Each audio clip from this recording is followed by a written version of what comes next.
Thank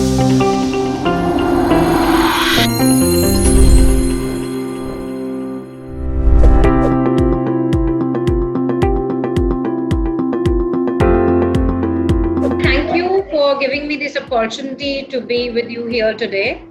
With Vision Mechatronics, I started this in 2009, and we started with robotics and industrial automation primarily, and we work for the defense and the nuclear sector.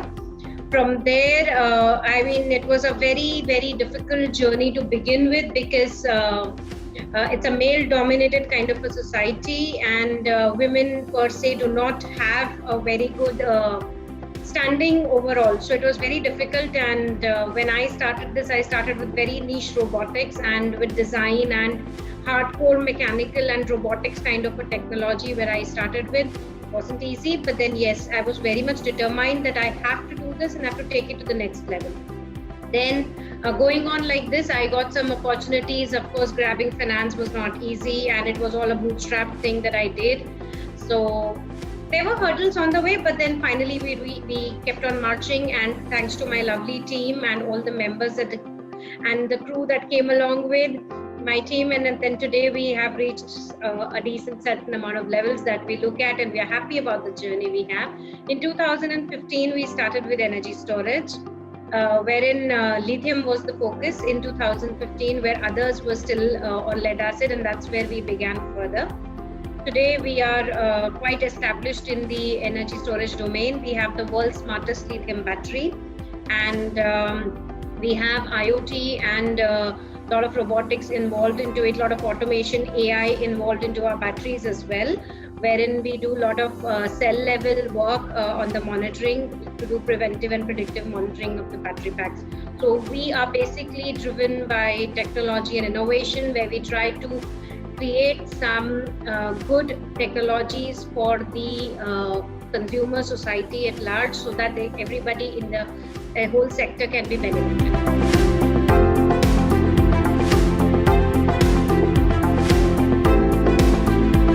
Batteries are installed in many applications, many places, including EVs, including stationary storage, including microgrid applications.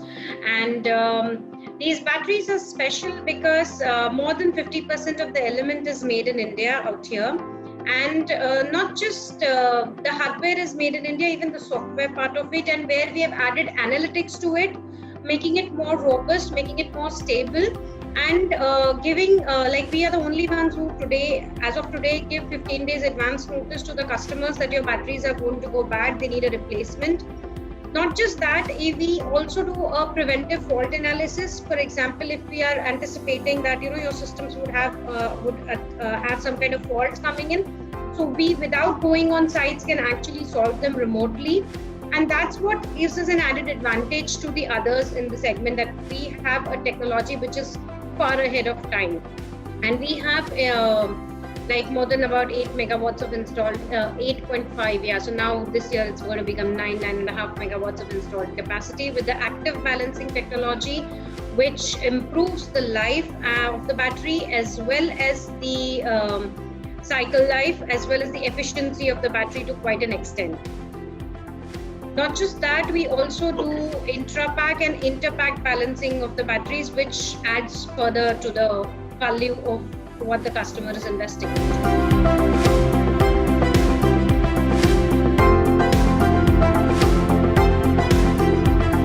IoT and robotics is the next most important thing that is going to revolutionize. We have already seen Industry 4.0 coming up. So you can see more such things being used day by day, and with the IoT enabled, especially in energy storage, when we have added IoT to the energy storage system, we have been able to remotely help. Like for one of the examples with Nisarga, which had just hit Maharashtra and the western region belts, the grid supply in one of our customers' area was not available for 3 months now post Nisarga.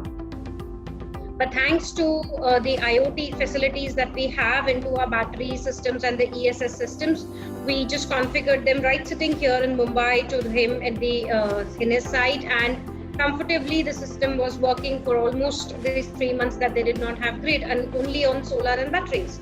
So this is something that enabled. Otherwise, and there was lockdown going on when Nisarga was there, so it was not possible for the person to travel. So that has given an advantage to the customer and a peace of mind as well as a comfort. That okay, if anything happens, okay, the team can still solve it over the internet. We do not have to travel anywhere. So this lockdown and the pandemic also taught us the value and importance of having these systems imbibed into the entire energy storage equipments that we have.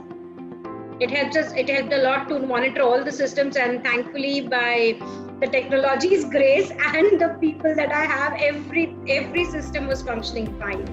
Not a single loss of any system reported during these lockdowns.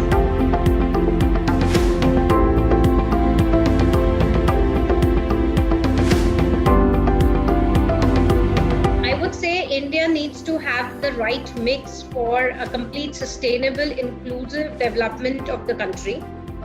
We cannot completely just depend on the fossil fuels. Renewables are very important for this mix, but the only challenge with the renewables being intermittent, you need to add a lot of storage to it. And the storage also needs to have the right mix. You just cannot have one single technology. Hybridization of renewables and hybridization of energy storage are the two important aspects that one should focus specifically with India. Given the uniqueness of our country, given the temperature regions that we belong to, given the geographical length and breadth of the country, we need to have a right mix. One size fits all is not going to work for us. So we need to have a complete combination, and renewable energy is here to stay. That is what has made us survive for a very long time. Even during the pandemic, we have seen that there was some curtailment, but not a significant amount of curtailment. So that also helped. And when we want to move towards sustainability, we have to see how more green and clean energy is being supplied to everybody. Just by having an electricity connection is not enough.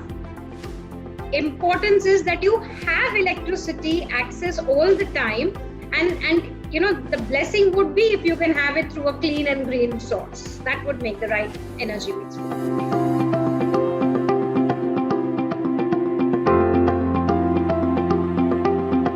With our stuff, what we are doing is small steps, initially baby steps to begin with. We have made sure that whatever we use in our factory premises, in our office premises, as well as with our vendors, is almost carbon neutral and zero emissions. And we have a technology wherein it's completely recyclable, and we are taking a lot of effort to promote more and more renewable energy, choosing the right kind of products to make our product is also important. Seeing the backtracking that how much the other vendors who are supplying to us are also looking at using carbon neutral and renewable kind of energies to make their systems live. So same thing we have done with us is we are doing DG replacements, DG minimizations, not to use too much of diesel generators so that we can reduce the impact on the environment. As well as what we've done is we've planted a lot of trees around us so that we can at least give a little back to the nature.